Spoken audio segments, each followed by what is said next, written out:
Welcome to the Homes for the Future session, and we've got fantastic speakers here to stimulate you on the subject of good practice housing design and construction. And CIBSE has a residential group called Homes for the Future, and one of the things we wanted to produce was some guidance, and our first speaker, Tom Lelyveld, is going to cover this in some detail, but it's essentially the first CIBSE residential guidance document on the home sector. So hopefully it's a welcome guide, and it'll have an impact on raising standards.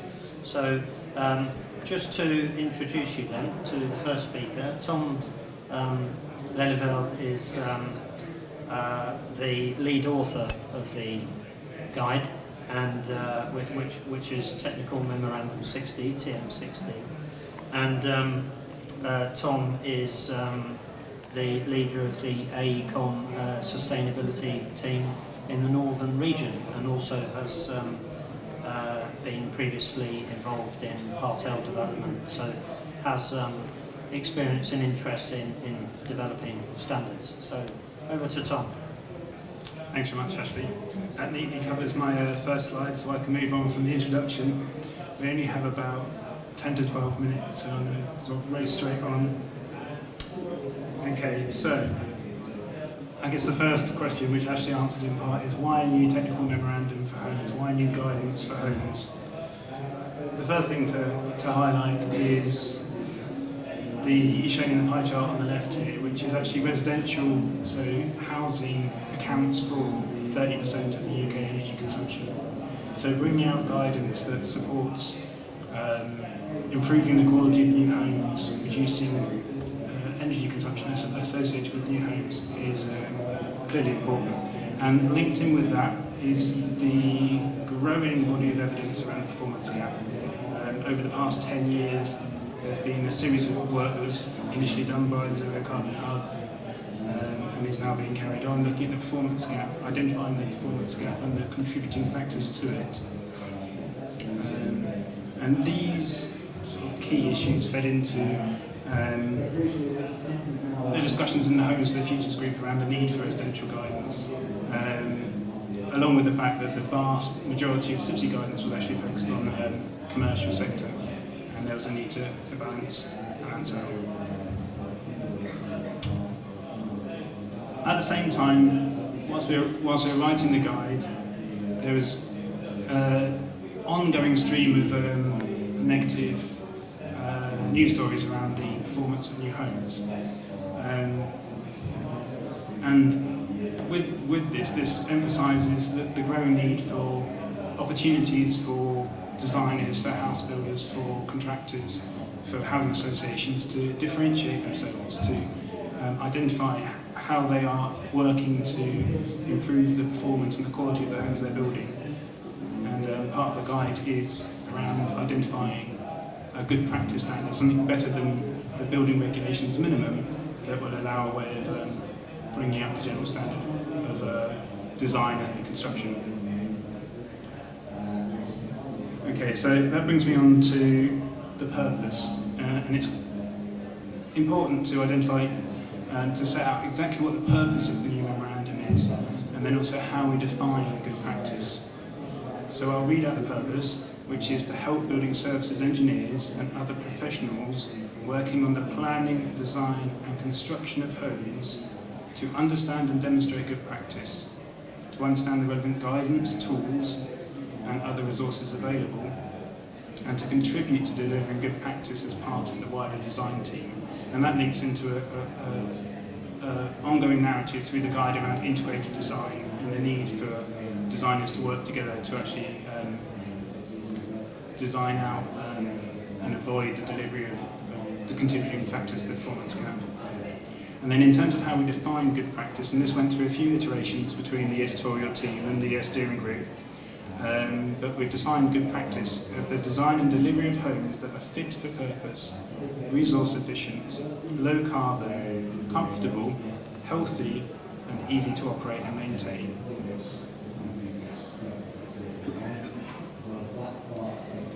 So, in terms of the development of the technical memorandum, this went through a series of stages. So we had the core editorial team, there was myself and 2 colleagues. We set out the structure along with the guidance from the steering group, drafted the core content, and ensured the consistency of tone.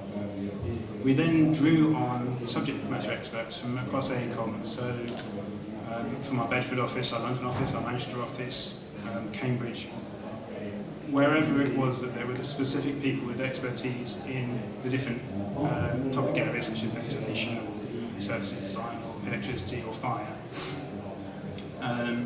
to then review what we'd written and add in their knowledge, their understanding, their pointers as to what they would consider to be good practice. So we couldn't hold all the information that our experts in the company had.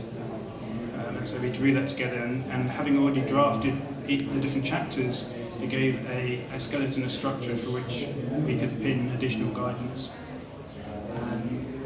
Supporting us was then the Homes for the Futures steering group, which drawn predominantly from the Homes for the Futures group, had a very good mix of the different areas covering housing, so architects, engineers, housing associations, developers, and academia. So all these people reviewed the content, provided further input, questioned certain elements, and sort of added to the holistic view that we wanted to take in terms of producing the guide. And then the final section, when the actual guide was finished basically, it was then reviewed by 3 independent peer reviewers who hadn't been involved in the process through that. In terms of audience, the guide, as a CIBSE document, being principally written for building services engineers working on residential projects in the UK. But it's also, as may be obvious, intended to be relevant to clients when setting out a design brief, and then subsequently architects and designers and contractors and others in the supply chain. And whilst the predominant focus is for the UK, it's also intended to be relevant to people working on residential projects outside of the UK as well. The scope covers both new and existing homes and aims to be relevant to all types of residents. Now, for certain types of homes, high-rise, student residences, care homes, there's elements of non-domestic guidance that also need to be referred to, and the guide draws those in as appropriate. In terms of the structure, we broadly take the flow of a construction project. So we start off with an understanding of the context of the policy and regulations and standards that you would need to understand in delivering a residential project. And then we start off with appointments, project briefs, and then design development. We review and highlight the key design and compliance tools, flag up key design considerations that will then set the scene, they set the context for the core area of the guide, which is section 6 on system design, where we go through the different systems. And then finally the guide covers installation, commissioning and handover. It's important to mention that we designed this as a reference document, so there is some repetition between the sections in section 6 to ensure that if you're referring, say, to a space heating section or a water heating section, that you don't have to then cross-reference across to another part of the guidance, that it is succinct within that section. And then in terms of some key sort of pull-outs of the guidance, here are just some key statements to pull out. So, building services engineers and other design team members should offer good practice advice, even if they're not explicitly required to do so. I mean, some of these feel obvious, but it's useful to state them out specifically and to be able to reference to them when having discussions with other members of the design team. Another key theme that goes through is the importance of including services engineers very early in the design team, so that you get a good quality integrated approach where you're considering all the different elements of design together from concept.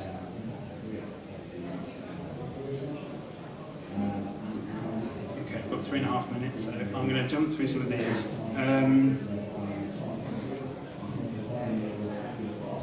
In terms of the key design consideration section, so starting off with passive design. So before you get onto pipes and services, to input into passive design how to minimise your demands before you even get to servicing a building. As I mentioned before, integrated design, working together with other members of the design team, considering how all your different services will interface and interact and sit together within the building. Flagging up to your client who may not be interested in lifecycle performance, the importance of lifecycle performance, of operational costs as well as capital costs, of maintenance costs as well as capital costs. And also ensuring that things are fit for purpose, the design is fit for purpose, that the homes that you deliver are fit for purpose.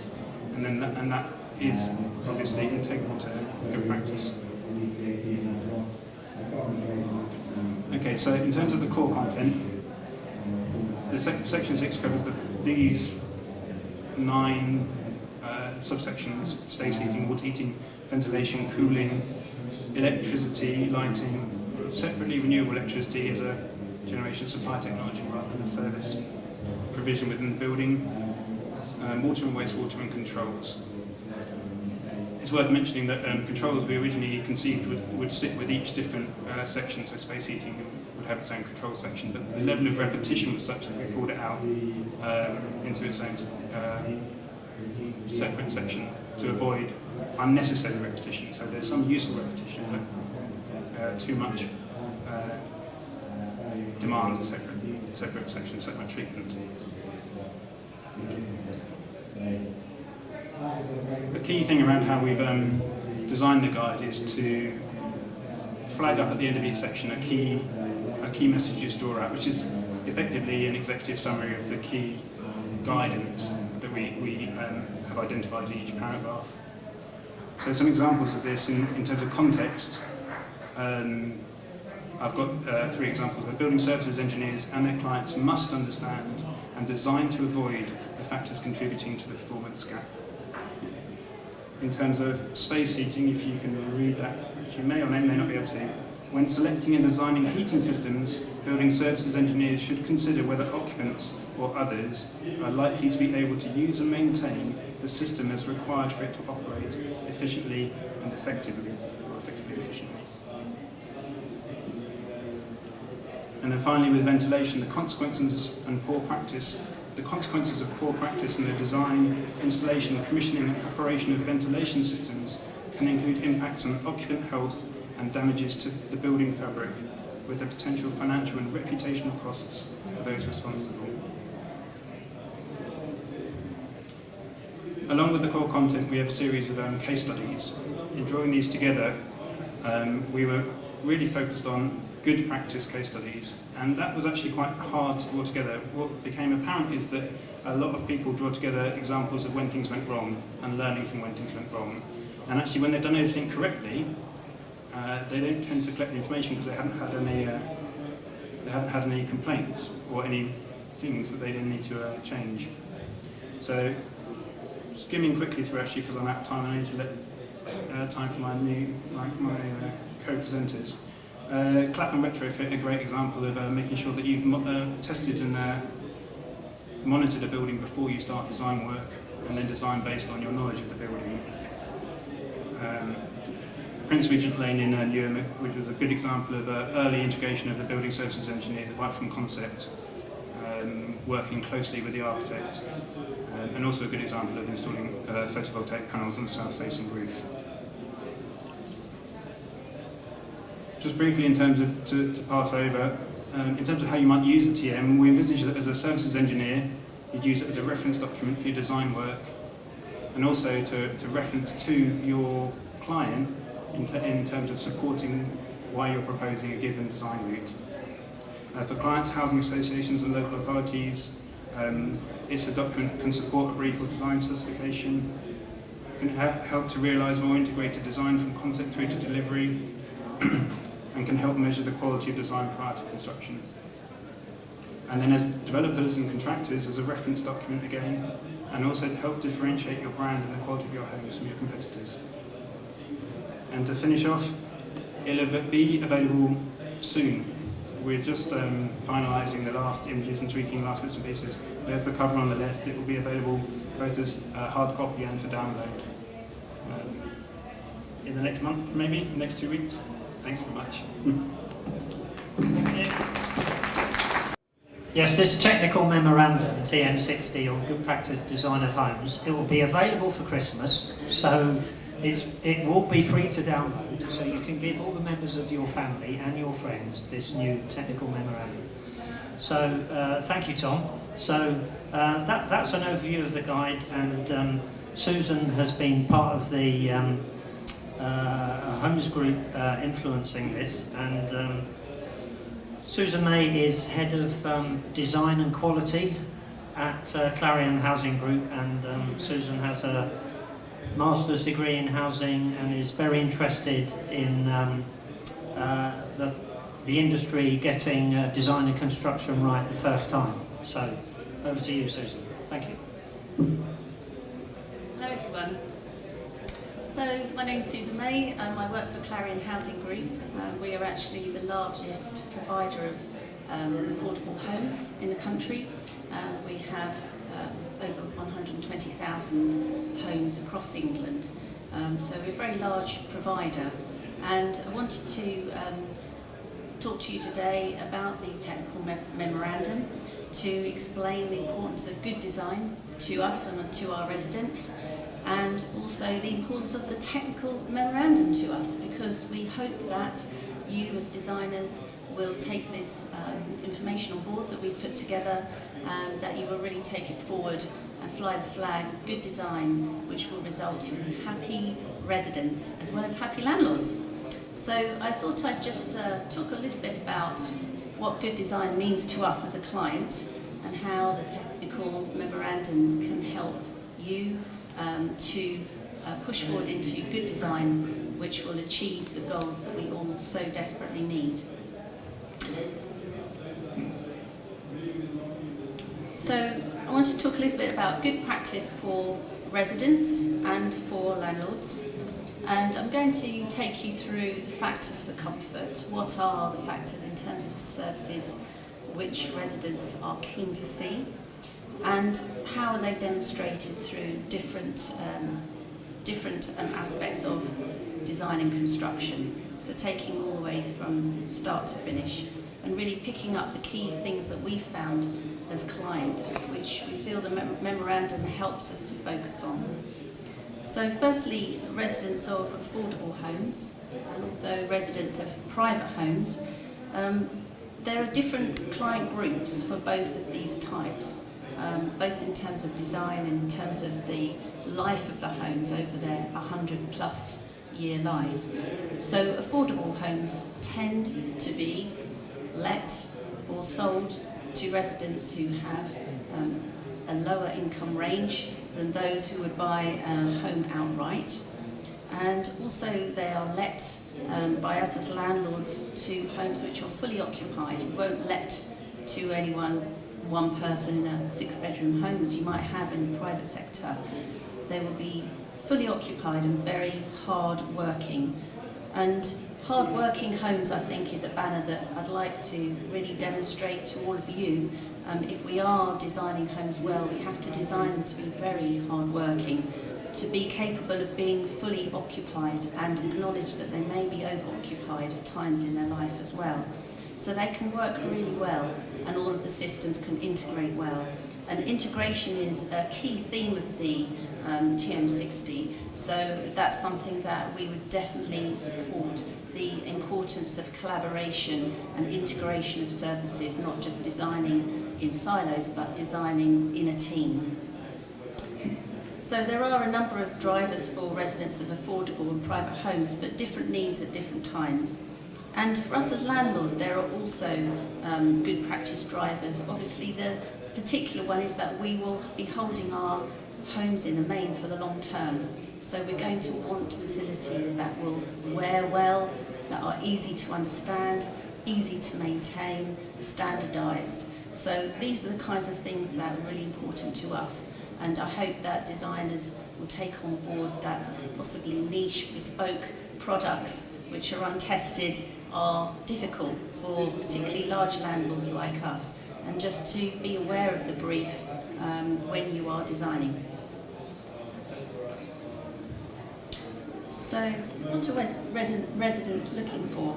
So just really skimming across, obviously the key things: comfort, air quality, to heat but not overheat, good, and also, I should also add quiet ventilation, good daylighting, efficient use of resources, fuel and water, and overall to promote the health and well-being of residents. And I think that these do cut across all residents. It's basic human needs to have a good, comfortable, healthy living environment.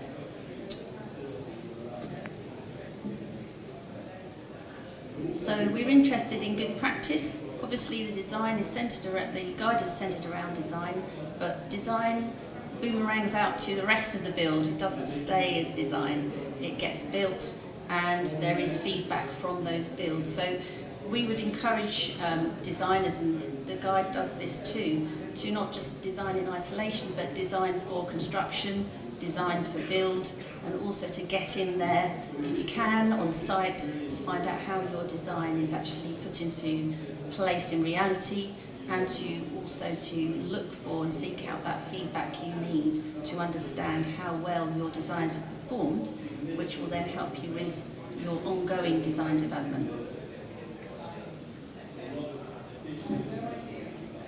So just going through those stages very briefly, but I'm going to focus a bit more on the upfront ones. So feasibility to planning. So this is where I just want to make a few points really. I've mentioned very briefly about the project brief, but as I've explained, knowing your client and knowing which residents you're designing for in the long and short term will really help you to understand the kind of design that you need to come up with in terms of the building services. And that links to stakeholder engagement.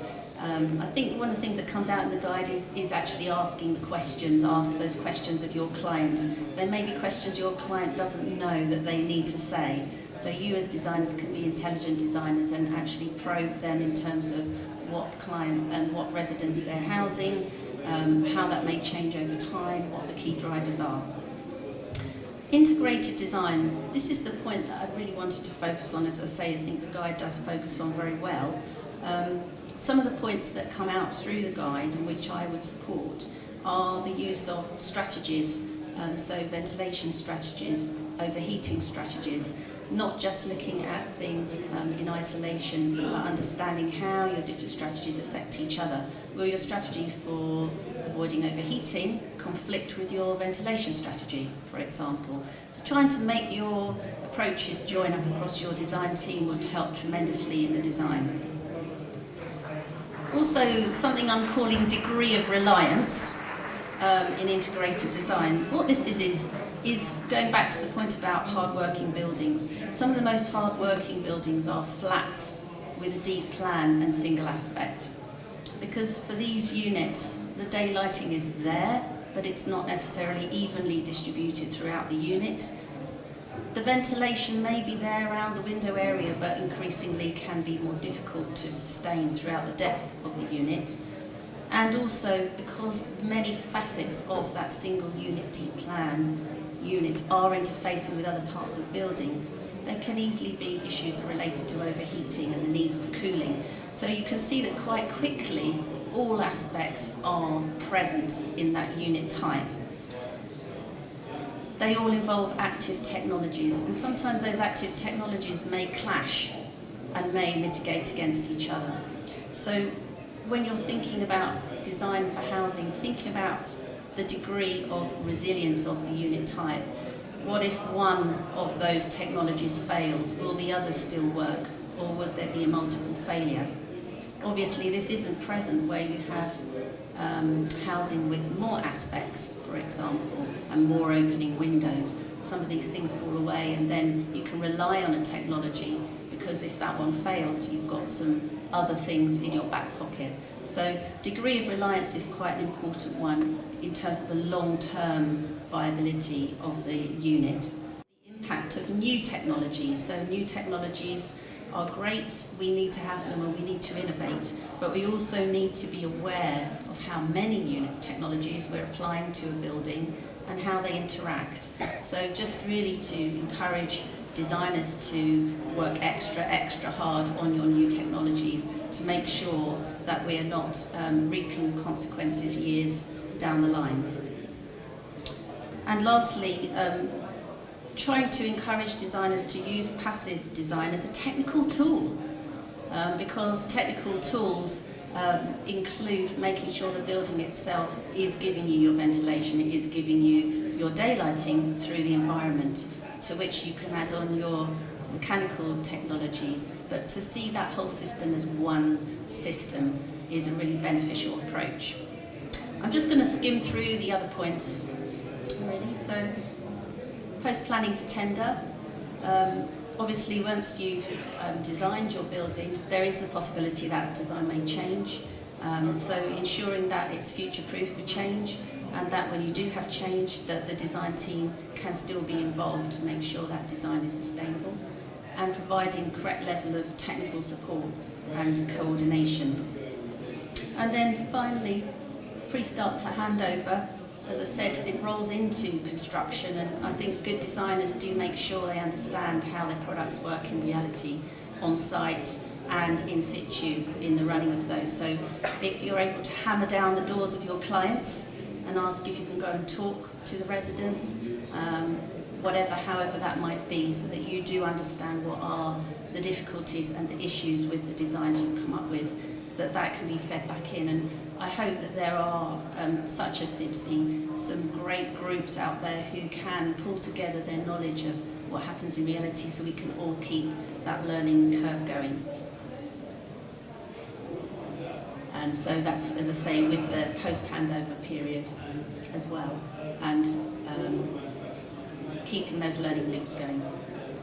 So the conclusion is to know your brief, know your client group, obviously to know your site and your scheme, but also to build a team who reflect your approach. And I believe that the technical memorandum does set the bar in terms of a fantastic approach to integrated design. So I thoroughly support this and encourage you to use the guide going forward. Thank you.